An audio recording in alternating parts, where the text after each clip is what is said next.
Hey everybody, So Wookie here. In this video, we're going to go over the latest console dev update for October 2020, which goes over different things including the client performance, changes to servers in North America, and also an update being made to how bots fill into lobbies.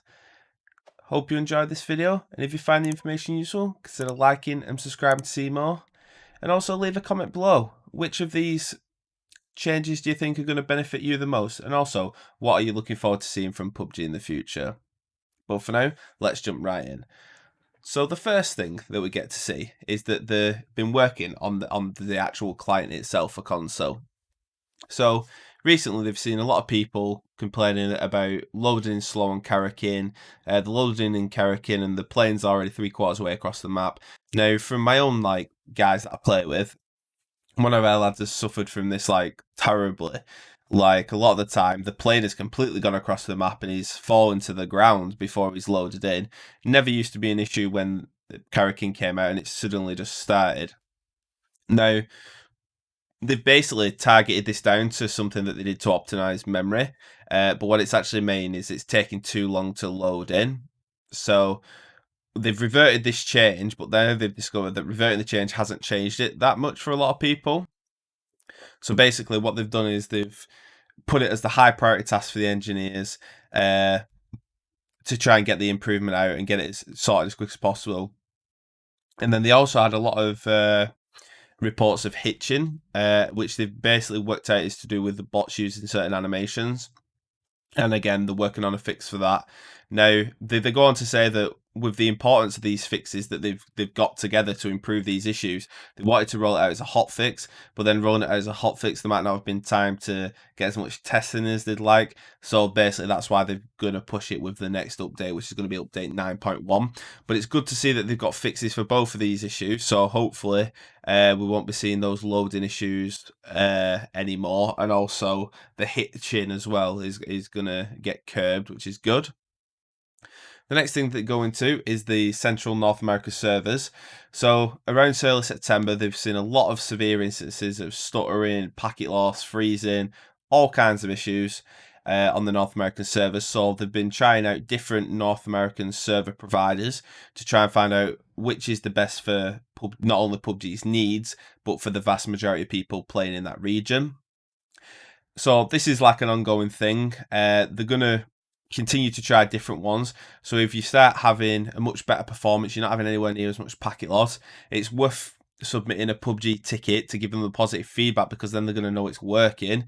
And obviously, if you're having a worse situation where you've got more packet loss, more stuttering, do the same thing again, and then they can get a better idea of which of the server providers is meshing well with the majority of people, and hopefully then they can land whichever one's the best and is going to give you guys in the North American region the best optimization situation there. And then next they go into the anti-cheat measures. So they acknowledge that they already taken down the radar hacks, which was obviously annoying as hell. But now they've set the sights on input devices like keyboards and mouse and unauthorized controller accessories, like these strike packs that people have and whatever. Now they basically say that obviously this is a hard thing to detect, because especially on the controller things where you just clip them on or whatever they do, because not only can the console not necessarily detect them, but neither can the game. So they're developing a method to try and detect this, but it's also an industry-wide issue, so it's going to take a bit of time. Now, probably the best thing for this one is going to be irregular gameplay. So, like, they're going to be tracking recoil movements and stuff like that. So, if you've got a strike pack which reduces recoil or whatever, they're going to say, hang on a minute, why is that guy not getting any recoil when he's shooting his gun? And if that's a consistent thing, you're probably just going to get the ban hammer, which is, good, because I reckon the cheaters are staying on the game, and they're just trying to ruin it for everyone. Either be good enough to beat the other guy or die trying, and then you'll get better, and then one day you'll beat them. That's how everybody should get better, not by cheating and having a fast fix, which is really annoying. But it's good to see that they've actually trying to do something about it, not just ignoring it. So that's a positive.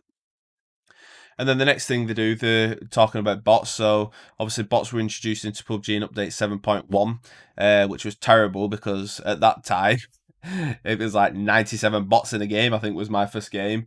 But they eventually got that sorted with a couple of hot fixes. And now on average in a regular game, you probably get about 20 to 22 bots and about 80-ish players, which is fine because I mean in a lot of those games you never even see a bot.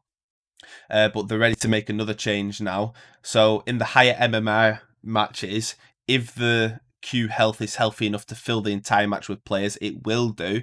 So you'll be able to get games that don't have any bots in whatsoever. But again, for those lower MMR groups, they're still going to prioritize trying to get the 20, the 30 bots in so that the newer players do, can learn and have a chance. So this is really good. This has been a massive community requested feature. They do say that if this starts negatively affecting matchmaking times and the like, they might have to revert this change. But I don't think that's going to be the case. I think it's going to be great because especially in I personally play in the European region. If you play in North America, there's plenty of people playing. I can get in a game at any hour of the day. It doesn't matter what.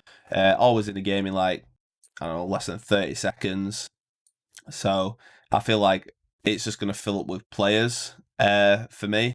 And like I said, for those other players who are newer to PUBG, they're going to get those bots. So it kind of suits everybody, this solution, which is good. So it's a good workaround, and we just hope that it works out like that. So when this gets rolled out in update 9.1, I'm going to keep a close eye on the app, see how many bots I'm getting in the games, and see if that makes a difference. But hopefully it will.